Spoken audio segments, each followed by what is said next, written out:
विद्यार्थियों, स्वागत है आपका मेरे चैनल ज्ञान कुटुंब एकेडमी में। अब हम बहुत तेज़ी से करंट के क्वेश्चंस कराते हुए आगे बढ़ रहे हैं। तो उसमें आज करीब 152 क्वेश्चन हमारे टोटल हो चुके होंगे आज के वीडियो के बाद, जिसमें कि 25 और 26 क्वेश्चंस की रोज़ एक श्रृंखला लगभग हर 2-3 दिन में आ रही है। वो आपके रेलवे के लिए बहुत ज़्यादा इंपॉर्टेंट होगी। आप उन वीडियोज़ को अच्छे से देखिएगा। जब आप इकट्ठे करेंगे उनको तो उसमें बहुत सारे क्वेश्चन ऐसे जो हैं बहुत कामगर होंगे। अब इसके बाद जब ये 150 क्वेश्चन के बाद हम आगे बढ़ेंगे तो इसमें कुछ क्वेश्चंस आगे ऐसे आएंगे जो कि सिर्फ कुछ पर्टिकुलर टॉपिक से होंगे। अभी इसमें मिक्स चल रहा है। और इसके बाद आर्थिक कुछ क्वेश्चंस आएंगे, आर्थिक मतलब अंतर्राष्ट्रीय और राष्ट्रीय मुद्दों से जुड़े हुए। उसके बाद पुरस्कार, उसके बाद स्पोर्ट्स, आपके इन सभी से जितने भी क्वेश्चन बन सकते हैं वो सारे क्वेश्चन आते रहेंगे। तो आइए शुरू करते हैं आज का वीडियो ज़्यादा समय बिना गंवाए। अप्रैल 2020 में जारी विश्व प्रेस स्वतंत्रता सूचकांक, पहले तो ये मैं बार बार बता रहा हूँ आपको, इनको एक साथ बना लीजिए। जितने भी ये सूचकांक वाले क्वेश्चन हैं उन्हें एक साथ बना लीजिए, इससे फिर आपको दिक्कत नहीं होगी। तो विश्व प्रेस स्वतंत्रता मतलब जो प्रेस को स्वतंत्रता ज़्यादा देता है उसमें भारत का किस स्थान पर, मतलब भारत को किस स्थान पर पोजीशन पर रखा गया है ये पूछ रहा है। तो नंबर 1 देश भी देखेंगे तो पहले तो भारत की पोजीशन आपको याद रखनी है, ठीक है। तो भारत की इसमें पोजीशन है 142 है, ठीक है। कितनी है? 142। आइए आगे देखते हैं इसका कुछ डिटेल। अप्रैल 2020 को ये रिपोर्ट जारी हुई। रिपोर्ट्स विदाउट बॉर्डर्स इसने जारी किया। ये भी बहुत कभी कभी पूछ लेते हैं, इंपॉर्टेंट होता है कि विश्व प्रेस स्वतंत्रता सूचकांक कौन जारी करता है। तो ये रिपोर्ट्स विदाउट बॉर्डर्स ये आपका जारी करता है। इसमें करीब 180 देशों ने भाग लिया है, मतलब शामिल किए गए थे। और इसमें प्रमुख 3 स्थान, उसमें से आप पहला तो बिल्कुल याद करके चलिए, नॉर्वे। इसमें पोजीशन पे पहले पे कौन रहा है? नॉर्वे। तो ऐसे याद रखिए, न्यूज़ की बात हो रही है, प्रेस न्यूज़, प्रेस में क्या होता है? न्यूज़ चलती है, ठीक है। न्यूज़ से नॉर्वे याद रखिए, ठीक है। तो अंतिम स्थान उत्तरी कोरिया का, जाहिर सी बात है, जहाँ का तानाशाह, उत्तरी कोरिया का तानाशाह है, वो प्रेस को स्वतंत्रता क्यों देगा। तो इस तरीके से आप याद कर सकते हैं। तो पहली और भारत की पोजीशन तो बहुत ही इंपॉर्टेंट है, 142वीं, वो याद रखना है आपको, ठीक है। तो भारत में पिछली साल 140वां स्थान था, आपकी 2 स्थान और गिर के 142वां हो गया है। आइए आगे देखते हैं। और इस जो ये रिपोर्ट जारी करता है, रिपोर्ट्स विदाउट बॉर्डर्स, इसका मुख्यालय जो है वो पेरिस, फ्रांस में है। 1985 में इसकी स्थापना हुई थी। अगला क्वेश्चन देखते हैं। जनवरी 2020 में जारी भ्रष्टाचार बोध सूचकांक 2019 में भारत किस स्थान पर रहा? मैं आपको बता रहा हूँ, जितने भी सूचकांक हैं इनको फिर से कहूँगा एक स्थान पर लिख लीजिए। जितने भी सूचकांक आते आ रहे हैं फिर उनको अपने हिसाब से आप याद कर लीजिए, क्योंकि वो एक साथ रहेंगे तो आप हर मतलब क्षेत्र की पर्टिकुलर पोजीशन भारत की और उसमें कौन सा स्थान पहले स्थान पर है वो भी आप याद कर सकते हैं।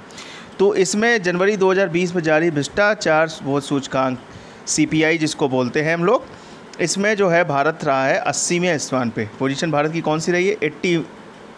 80th पोजीशन रही है, ठीक है। इसको जारी करता कौन है? अंतर्राष्ट्रीय गैर सरकारी संगठन ट्रांसपेरेंसी इंटरनेशनल, ठीक है।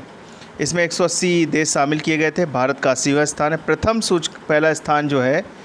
स्थान जो है वो डेनमार्क का है। तो CPI इंडेक्स मतलब भ्रष्टाचार बोध, तो भ्रष्टाचार सबसे ज़्यादा कम है बोध सूचकांक में, नंबर 1 पर है डेनमार्क है। कौन है? डेनमार्क है। सोमालिया सबसे आखिरी स्थान पर है। आइए आगे देखते हैं। निम्नलिखित में से किस स्थान को मार्च 2020 में उत्तराखंड की ग्रीष्मकालीन राजधानी घोषित किया गया है? ये बहुत इंपॉर्टेंट क्वेश्चन है, ये पूछा जा सकता है क्योंकि ये अपने देश का एक राजधानी से जुड़ा हुआ इंपॉर्टेंट क्वेश्चन है। तो सबसे पहले आपको याद रखना है, उत्तराखंड की आपको राजधानी वर्तमान में देहरादून पता होगी, लेकिन वो वगैरह ग्रीष्मकाल राजधानी भी उत्तराखंड ने घोषित की है। जैसे कि आपको अभी हो सकता हो मैंने कराया हो, ना कराया हो, तो आगे देखने को मिलेगा कि आंध्र प्रदेश में कितनी राजधानियाँ हैं, 3 राजधानियाँ का विचार हुआ है, तो वो राजधानियाँ भी देखेंगे। तो निम्नलिखित में किस स्थान में उत्तराखंड की राजधानी बनी है? तो वो है गैरसैंण। कौन है? गैरसैंण। नाम ही अजीब सा गैर टाइप का, तो गैरसैंण गर्मियों की राजधानी बना है, ठीक है। वहाँ के मुख्यमंत्री त्रिवेंद्र सिंह रावत हैं। और गैरसैंण भराड़ीसैंण, इसका दूसरा नाम भराड़ीसैंण भी है। तो वर्तमान राजधानी देहरादून थी, तो नई राजधानी ग्रीष्मकालीन गैरसैंण है। अगला क्वेश्चन देखते हैं। देश की पहली अंडर वाटर मेट्रो के लिए अंडर वाटर टनल निर्माण किस नदी के नीचे किया जा रहा है? कह रहा है कि किस देश की पहली, ये नदी है जैसे इसके अंदर अंडर वाटर टनल बनाई जा रही है और इसी के अंदर ट्रेन चलेगी, ठीक है। तो कह रहा है कि ऐसी कौन सी वो नदी है जिसके अंदर ये हो रहा है, वो है आपकी कौन सी नदी। मैं आपको हिंट देता हूँ, गंगा जब बांग्लादेश की तरफ जाती है तो दूसरी शाखा उसकी जो पश्चिम बंगाल में बहती है वो क्या कहलाती है, हुगली नदी। कौन सी नदी कहलाती है, हुगली नदी। और ये कहाँ है, कोलकाता, आपको बता ही दिया पश्चिम बंगाल। कोलकाता में ऐसा होगा, हुगली नदी के नीचे, और वर्ष 2022 इसकी निर्माण अवधि है। और इसका जो रूट है हावड़ा और राजरहाट न्यू टाउन के मध्य में है। 520 मीटर की लंबाई सुरंग की ईस्ट वेस्ट प्रोजेक्ट है इस परियोजना का नाम। अगला क्वेश्चन देखते हैं। जनवरी 2020 में स्थान प्रौद्योगिकी विशेषज्ञ टॉम द्वारा जारी टॉम ट्रैफिक इंडेक्स में ट्रैफिक के मामले में भारत का कौन सा शहर विश्व का सबसे ख़राब शहर है। भारत का पूछ रहा है, ओवरऑल नहीं पूछ रहा है। ओवरऑल कोई और हो सकता है, लेकिन वो पूछ रहा है विश्व का सबसे ख़राब, विश्व का ही पूछ रहा है। हाँ, भारत का नहीं केवल पूछ रहा है, विश्व का सबसे ख़राब शहर पूछ रहा है। तो विश्व का सबसे ख़राब शहर है, अब सोचिए, बहुत गलत चीज़ है। जनसंख्या सबसे ज़्यादा बढ़ रही बहुत तेज़ी से, और ट्रैफिक भी लोग नहीं फॉलो करते। तो ट्रैफिक में जो सबसे ख़राब है वो आपको दिल्ली लग रहा होगा, लेकिन ऑप्शन है बेंगलुरु। कौन है, बेंगलुरु। दिल्ली की पोजीशन भी देखेंगे हम लोग, तो बेंगलुरु जो है वो ट्रैफिक इंडेक्स में सबसे ख़राब पोजीशन में है। आइए देखते हैं। नीदरलैंड के स्थान प्रौद्योगिकी विशेषज्ञ हैं टॉम। इसकी जो ये एक रिपोर्ट जारी हुई है, तो सबसे ख़राब शहर बेंगलुरु भारत का है। दूसरे स्थान पे मनीला जो कि फिलीपींस की राजधानी, और बोगोटा कोलंबिया, ये दूसरे तीसरे स्थान पे है। मुंबई की पोजीशन चौथी है, दिल्ली की पोजीशन 8वीं है, पुणे की 5वें स्थान पर, ठीक है। तो ये मान के चलिए बेंगलोर सबसे ट्रैफिक के मामले में ख़राब है, ठीक। आइए आगे देखते हैं। भारत ने अपना पहला महात्मा गांधी अंतर्राष्ट्रीय कन्वेंशन सेंटर किस देश में स्थापित किया है। तो भारत ने अपना पहला महात्मा गांधी अंतर्राष्ट्रीय कन्वेंशन सेंटर और इन 4 ऑप्शन में से पहला महात्मा गांधी अंतर्राष्ट्रीय कन्वेंशन सेंटर कहाँ, क्या नाम है, स्थापित किया है। ब्राज़ील में, तंजानिया में, नाइजर में, सूडान में। तो इसका ऑप्शन होगा आपका नाइजर में। कहाँ होगा, नाइजर में। इसका ऑप्शन है आपका नाइजर, ठीक। आइए आगे बढ़ते हैं, इसको ध्यान रखिएगा, नाइजर में पहला ये किया जा रहा है। कन्वेंशन सेंटर स्थापित करने वाला देश नाइजर है। उद्घाटनकर्ता यहाँ अपने विदेश मंत्री एस जयशंकर, जिनको आप जानते हैं, और नाइजर के राष्ट्रपति महमदाउ इशूफू, ये आपके उद्घाटनकर्ता थे। उद्देश्य जो है, बेसिकली उद्देश्य क्या होगा, भारत और अफ्रीकी संबंध अच्छे करना, ठीक है। विशेष क्या रहा, कन्वेंशन सेंटर को एक विशाल, आधुनिक और पर्यावरण के अनुकूल सुविधा के रूप में डिज़ाइन किया गया है। 2000 की क्षमता वाले प्लेनरी हॉल शामिल हैं। निर्माणकर्ता जो है messrs Shapoorji Pallonji private limited है, ठीक है। सपूरजी पलोनजी प्राइवेट लिमिटेड है इसके निर्माणकर्ता। आइए आगे देखते हैं। 28 जनवरी 2020 को विश्व का सबसे बड़े ध्यान केंद्र का उद्घाटन कहाँ किया गया है। सबसे बड़े ध्यान केंद्र का उद्घाटन कहाँ किया है। ध्यान केंद्र योग, जहाँ ध्यान लगाते हैं लोग, वो अलग ध्यान केंद्र। विश्व का सबसे बड़ा है, ध्यान रखिएगा, बहुत पूछा जा सकता है। ये करंट का टॉपिक है 2020 का। तो ये आपका है हैदराबाद में। कहाँ किया जा रहा है, हैदराबाद में, ठीक। हैदराबाद से 50 किलोमीटर दूर तेलंगाना के पास उद्घाटनकर्ता जो थे हार्टफुलनेस संस्था के वर्तमान गाइड कमलेश डी पटेल। 30 एकड़ की जगह पर एक साथ 1 लाख लोग बैठ सकते हैं। उद्घाटनकर्ता रामचंद्र मिशन और हार्टफुलनेस इस संस्थान की 75वीं वर्षगांठ के अवसर पर, ठीक है। तो ये याद रखना, ध्यान केंद्र कहाँ पे खोला जा रहा है विश्व का सबसे बड़ा, हैदराबाद में। जनवरी 2020 में उच्चतम न्यायालय ने, सुप्रीम कोर्ट ने प्रायोगिक तौर पर केंद्र सरकार को अफ्रीकी चीते को भारत में उपयुक्त स्थान पर रखने की अनुमति प्रदान की है। राष्ट्रीय बाघ संरक्षण प्राधिकरण ने कहाँ से अफ्रीकी चीता लाकर भारत में रखने की अनुमति मांगी थी, ठीक है। कहीं से चीते मंगाए गए थे, तो वो चीते जो हैं राष्ट्रीय बाघ संरक्षण प्राधिकरण को सुप्रीम कोर्ट ने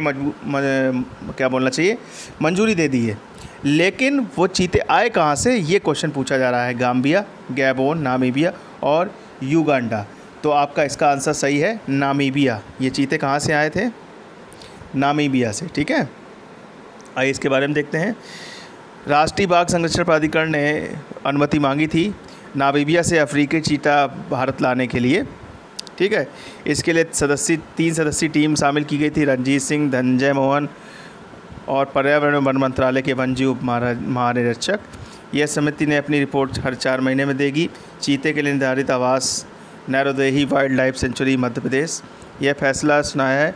यह आवास ध्यान रखिएगा, आवास का क्वेश्चन पूछ सकते हैं कि ये चीता जो लाया गया है कहाँ लाया गया है। मध्य प्रदेश में ही बाघ सबसे ज़्यादा आप जानते।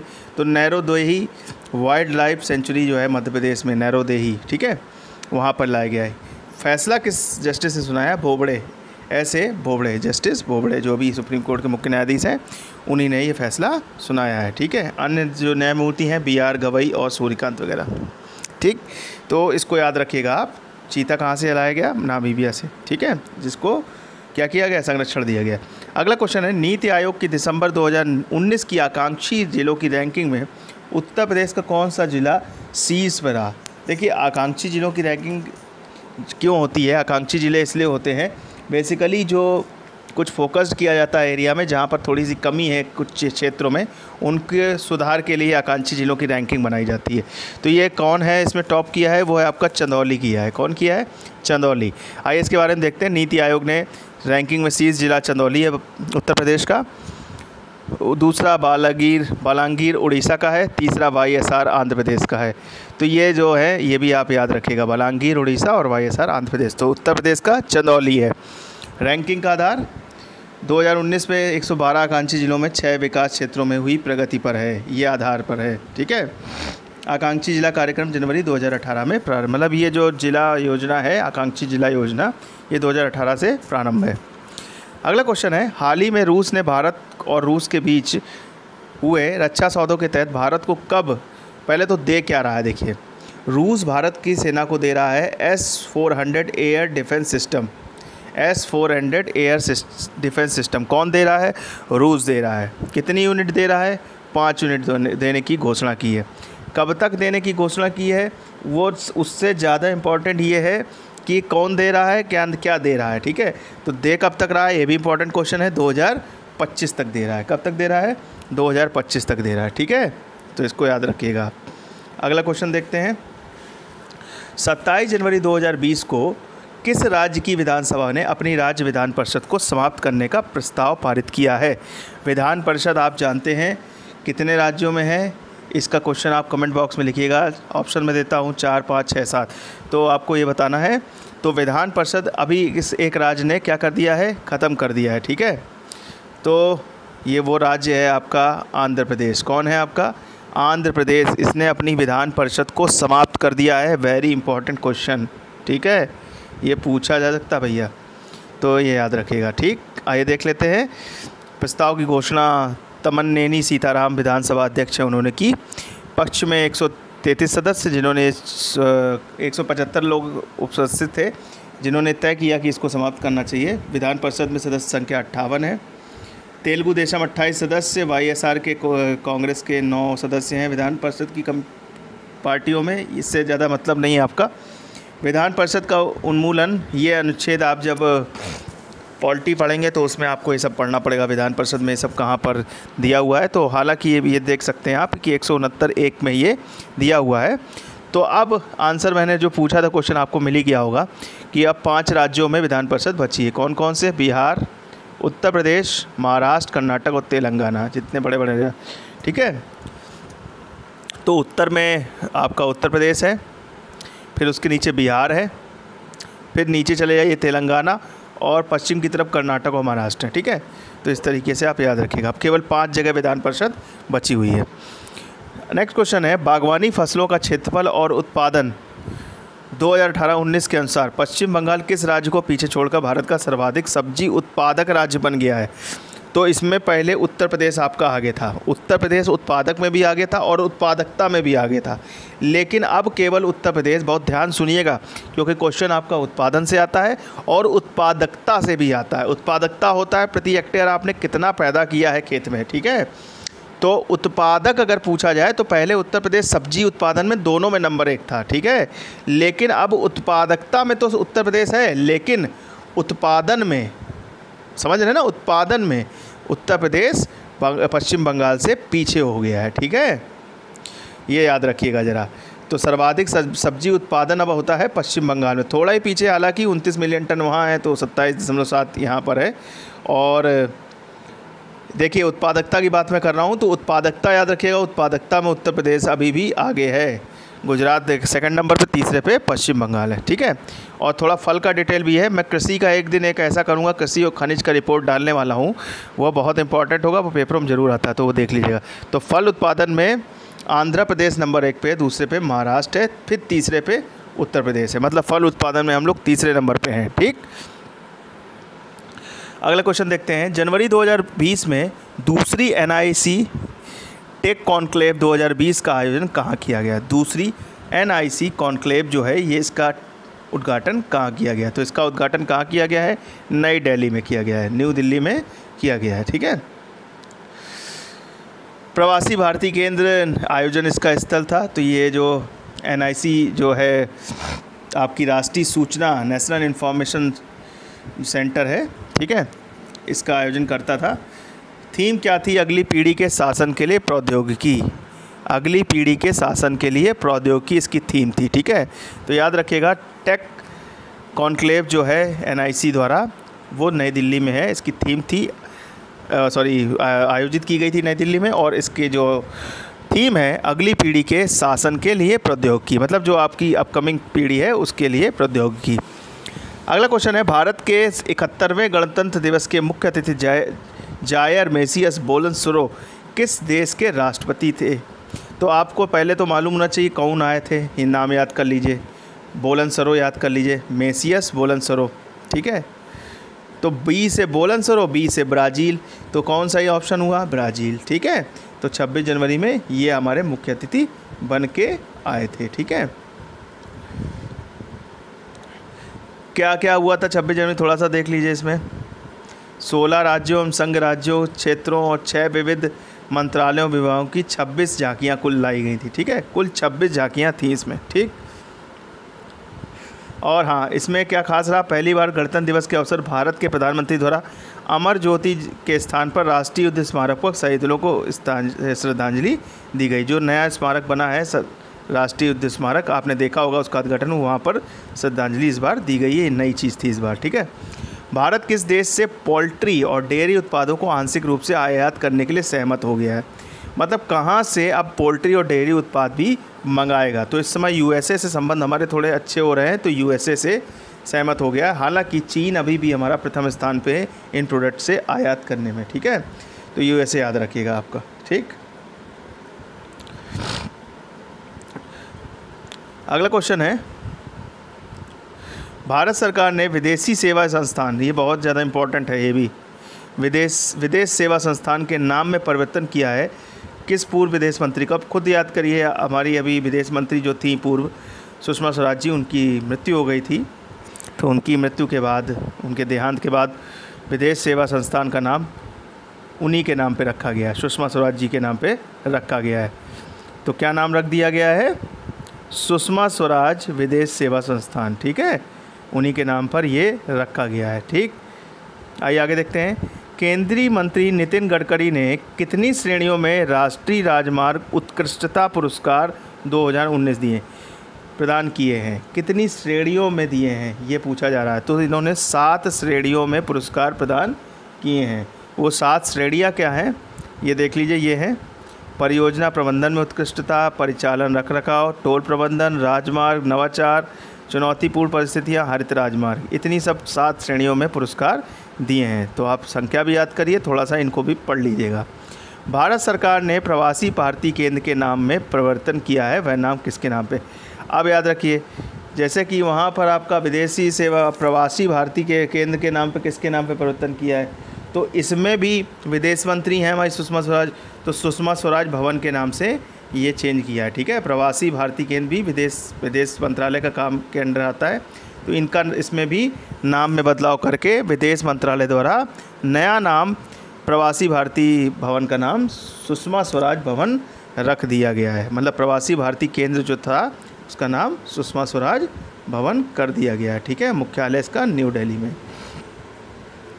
अगला क्वेश्चन है, केंद्रीय सरकार ने कोयला खदानों की नीलामी को आसान बनाने के लिए किस अध्यादेश को मंजूरी प्रदान की है? मतलब ये कुछ ना कुछ समय में आती रहती है रिपोर्ट, तो किस अध्यादेश को इन्होंने मतलब आसान ताकि बिल रहे तो जाहिर सी बात है अभी लेटेस्ट का है तो खनिज कानून 2020 को मंजूरी दे दी है। ठीक है, संशोधन क्या हुआ है, खान और खनिज अधिनियम जो 1957 से चला आ रहा था उसको बदल के, और दूसरा जो था कोयला खान अधिनियम 2015 है, इसमें चेंज करके सरकार ने वर्ष 2023-24 तक 1 बिलियन टन कोयला उत्पादन का लक्ष्य रखा है। ठीक है, ये भी याद रखिएगा 2023-24 में 1 बिलियन टन कोयला उत्पादन का हमारा लक्ष्य है। तो लोकसभा और राज्यसभा द्वारा मार्च में 6 और 12 मार्च को ये पारित कर दिया गया। ठीक है, संशोधन इनमें कर दिया गया। किन में किया गया है, खान और खनिज अधिनियम 1957, ये नीतियाँ आती नहीं हैं समय समय पर, और 2015 में कोयला खान अधिनियम, इन दोनों में चेंजेस कर दिए गए हैं। ठीक है, अगला क्वेश्चन है 12 जनवरी 2020 को प्रधानमंत्री नरेंद्र मोदी ने किस पोर्ट ट्रस्ट की 150वीं वर्षगांठ पर आयोजित समारोह में बहुविध विकास परियोजनाओं की शुरुआत की है। किस पोर्ट ट्रस्ट की 150 मतलब किसकी 150वीं जयंती पर बहुविध विकास परियोजना की शुरुआत की। तो पहले तो याद रखना किस पोर्ट की हमारी अभी 150वीं वर्षगांठ हुई है, तो सबसे बड़ा ऑप्शन है यही है। तो आप खुद सोचिए अंग्रेज़ कहाँ थे, किसको विकसित कर रहे थे सबसे ज़्यादा, कहाँ पे रह के कर रहे थे, कोलकाता पोर्ट ट्रस्ट को। ठीक है, तो इसका ऑप्शन है बी। ठीक है, तो इसकी 150वीं जयंती थी। प्रधानमंत्री ने यहाँ पर क्या उद्घाटन किया, नेताजी सुभाष ड्राई डॉक में कोचीन कोलकाता जहाज़ मरम्मत इकाई की उन्नत जहाज़ मरम्मत सुविधा का एक केंद्र का उद्घाटन किया, जिसका नाम रखा है नेताजी सुभाष ड्राई डॉक। ठीक है, सुंदरबन जानते हैं आप कलकत्ता में, तो वहाँ की 200 आदिवासी छात्राओं के लिए कौशल विकास केंद्र का और प्रीतिलता छात्रावास का भी उद्घाटन किया है। ठीक है, प्रधानमंत्री जी ने कोलकाता पोर्ट ट्रस्ट के हल्दिया डॉक कॉम्प्लेक्स के बर्थ नंबर 3 के मशीनीकरण और प्रस्तावित रिवर फ्रंट विकास परियोजना का भी शुभारंभ किया। नया नाम याद रखिएगा कोलकाता पोर्ट ट्रस्ट का, ये कई बार पेपरों में पूछा सकता है और ये पूछा भी जाएगा, पेपरों में देखिएगा आपको क्वेश्चन मिलेगा। नया नाम जो है कोलकाता पोर्ट ट्रस्ट का नाम डॉक्टर श्यामा प्रसाद मुखर्जी के नाम पर रखा गया है। ठीक है, अगला क्वेश्चन है जल शक्ति मंत्रालय द्वारा जारी राष्ट्रीय जल विज्ञान परियोजना के तहत जल दक्षता सर्वेक्षण 2019 में कौन सा राज्य शीर्ष स्थान पर है। तो इस रिपोर्ट में जल दक्षता में कौन सा राज्य जो जल में दक्षता मतलब हर तरीके से साफ़ सफाई और रख रखाव में सबसे अच्छा हो, तो वो आपका है, क्या लगता है आपको, गुजरात महाराष्ट्र में कौन सा लगता है आपको, गुजरात होगा। कौन सा है, गुजरात, इसको याद रखिएगा। आइए आगे देखते हैं।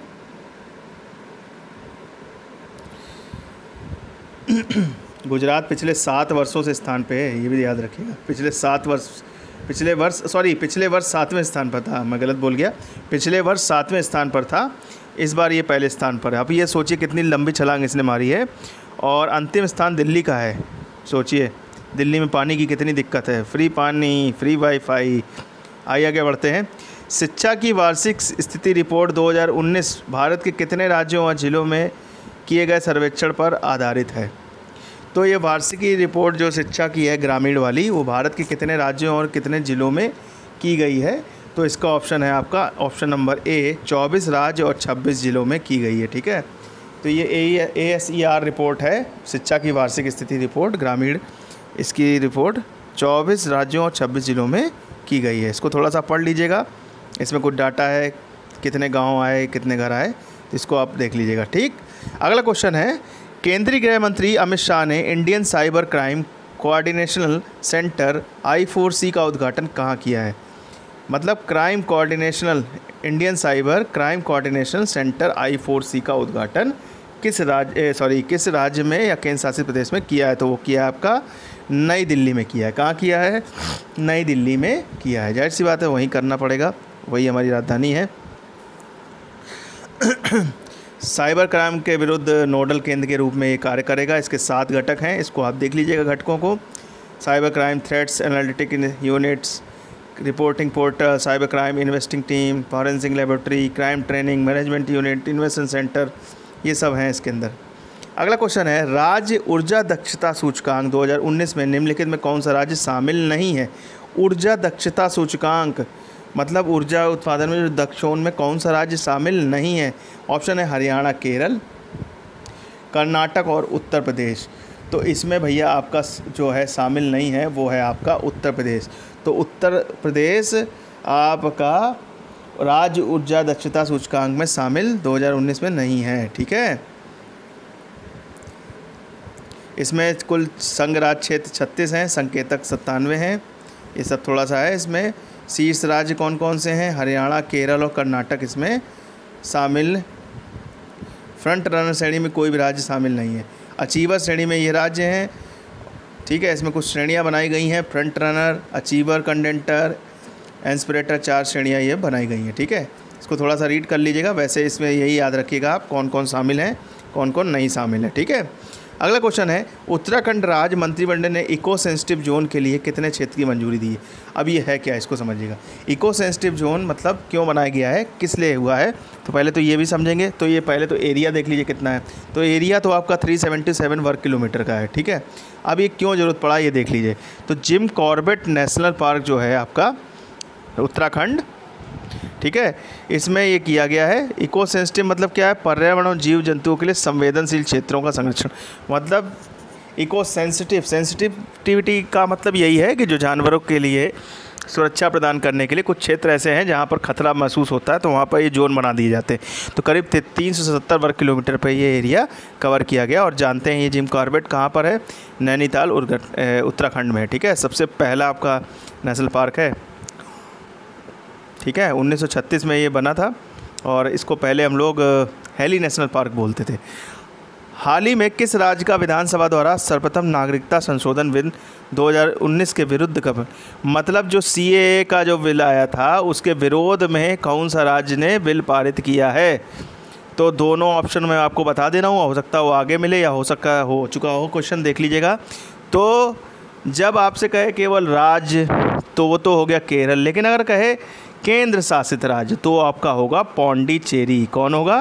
पौंडीचेरी। ठीक है, तो पौंडीचेरी और केरल इन दोनों राज्यों ने CAA के खिलाफ बिल लाया है। ठीक है, तो साथियों आज का वीडियो समाप्त करते हैं। मिलते हैं अगले भाग में अगले कुछ क्वेश्चंस के साथ, और उनमें बहुत इंपॉर्टेंट क्वेश्चन आएंगे। कुछ अंतर्राष्ट्रीय अब आपका आएगा डिटेल, क्योंकि उसमें अंतर्राष्ट्रीय में मैं देख रहा हूँ कुछ पुरस्कार वगैरह भी आ जाएंगे। और बने रहिए, आपको बता रहा हूँ मैं आगे बहुत ही ज़्यादा इंपॉर्टेंट क्वेश्चन अब आने वाले हैं, और भी ज़्यादा, क्योंकि रेलवे में पुरस्कार और स्पोर्ट्स से बहुत क्वेश्चन आते हैं। तो मैं बता रहा हूँ, इनको अगर आप पढ़ लेंगे तो आपको कोई भी दिक्कत नहीं होने वाली है। मिलते हैं अगले भाग में। धन्यवाद।